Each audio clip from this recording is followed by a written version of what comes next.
The race by Adam Lindsay Gordon. On the hill they are crowding together, in the stand they are crushing for room, like midge-flies they swarm on the heather, they gather like bees on the broom. They flutter like moths round a candle. Stale similes, granted, what then? I've got a stale subject to handle, a very stale stump of a pen. Hark! The shuffle of feet that are many, of voices the many-tongued clang. Has he had a bad night? Has he any friends left? How I hate your turf slang. 'Tis stale to begin with, not witty, but dull, and inclined to be coarse, but bad men can't use, more's the pity. Good words when they slate a good horse. Heu, heu, quantus equis, that's Latin for bellows to mend with the weeds. They're off, lights and shades, silk and satin, a rainbow of riders and steeds. And one shows in front, and another goes up and is seen in his place. Sic transit, more Latin, oh. Bother, let's get to the end of the race. See, they come round the last turn careering, already Tate's colors are struck, and the green in the vanguard is steering, and the red's in the rear of the ruck. Are the stripes in the shade doomed to lie long? Do the blue stars on white skies wax dim? Is it Tamworth or Smuggler? 'Tis Bylong that wins, either Bylong or Tim.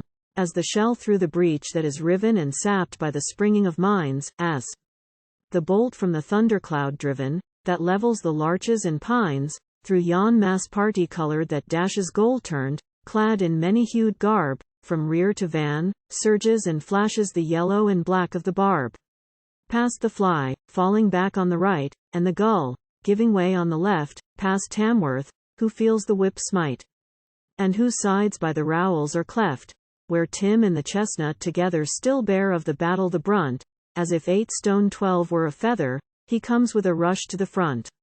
Tim Whiffler may yet prove a tartar, and Bylong's the horse that can stay, but Keene is in trouble, and Carter is hard on the satin-skinned bay, and the barb comes away unextended, hard-held, like a second eclipse, while behind the hoof thunder is blended with the whistling and crackling of whips.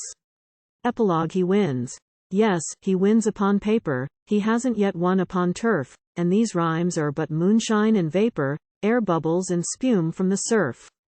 So be it, at least they are given free, gratis, for just what they're worth, and, whatever there may be in heaven, there's little worth much upon earth. When, with satellites round them the center, of all eyes, hard presses D by the crowd, the pair, horse and rider, re-enter the gate, mid a shout long and loud, you may feel, as you might feel, just landed full length on the grass from the clip of a vicious cross-counter, right-handed, or uppercut whizzing from hip. And that's not so bad if you're picked up discreetly, and carefully nursed. Loose teeth by the sponge are soon licked up, and next time you may get home first. Still I'm not sure you'd like it exactly, such tastes as a rule are acquired. And you'll find in a nutshell this fact lie, bruised optics are not much admired. Do I bore you with vulgar allusions? Forgive me, I speak as I feel, I've pondered and made my conclusions, as the mill grinds the corn to the meal.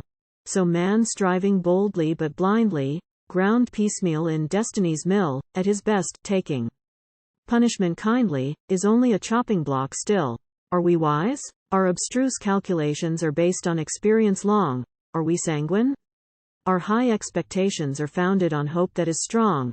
Thus we build an air castle that crumbles and drifts till no traces remain, and the fool builds again while he grumbles, and the wise one laughs. Building again. How came they to pass, these rash blunders, these false steps so hard to defend?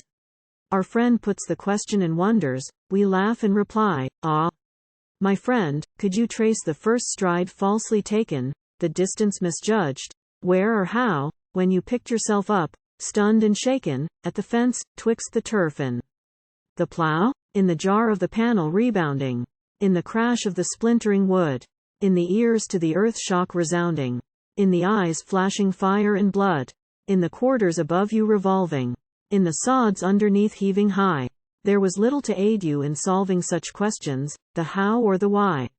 And destiny, steadfast in trifles, is steadfast for better or worse in great things. It crushes and stifles, and swallows the hopes that we nurse. Men wiser than we are may wonder, when the future they cling to so fast, to the roll of that destiny's thunder, goes down with the wrecks of the past.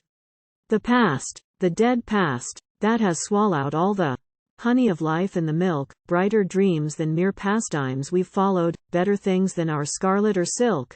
Aye, and worse things. That past, is it really dead to us who again and again feel sharply, hear plainly, see clearly, past days with their joy and their pain? Like corpses embalmed and unburied they lie, and in spite of our wool, our souls on the wings of thought carried, revisit their sepulchres still. Down the channels of mystery gliding, they conjure strange tales, rarely read, of the priests of dead pharaohs presiding at mystical feasts of the dead.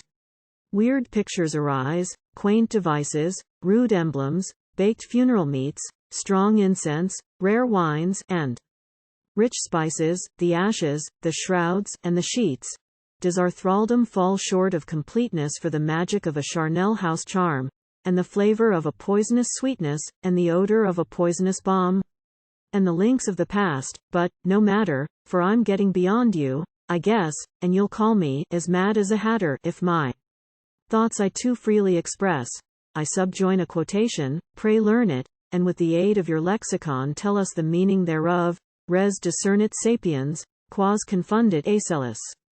Already green hillocks are swelling, and combing white locks on the bar, where a dull, droning murmur is telling of winds that have gathered afar.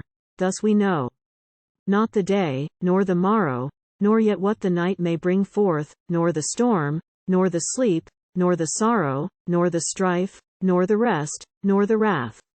Yet the skies are still tranquil and starlit, the sun, twixt the wave and the west, dies in purple, and crimson, and scarlet, and gold. Let us hope for the best, since again from the earth his effulgence the darkness and damp dews shall wipe. Kind reader, extend your indulgence to this the last lay of the pipe.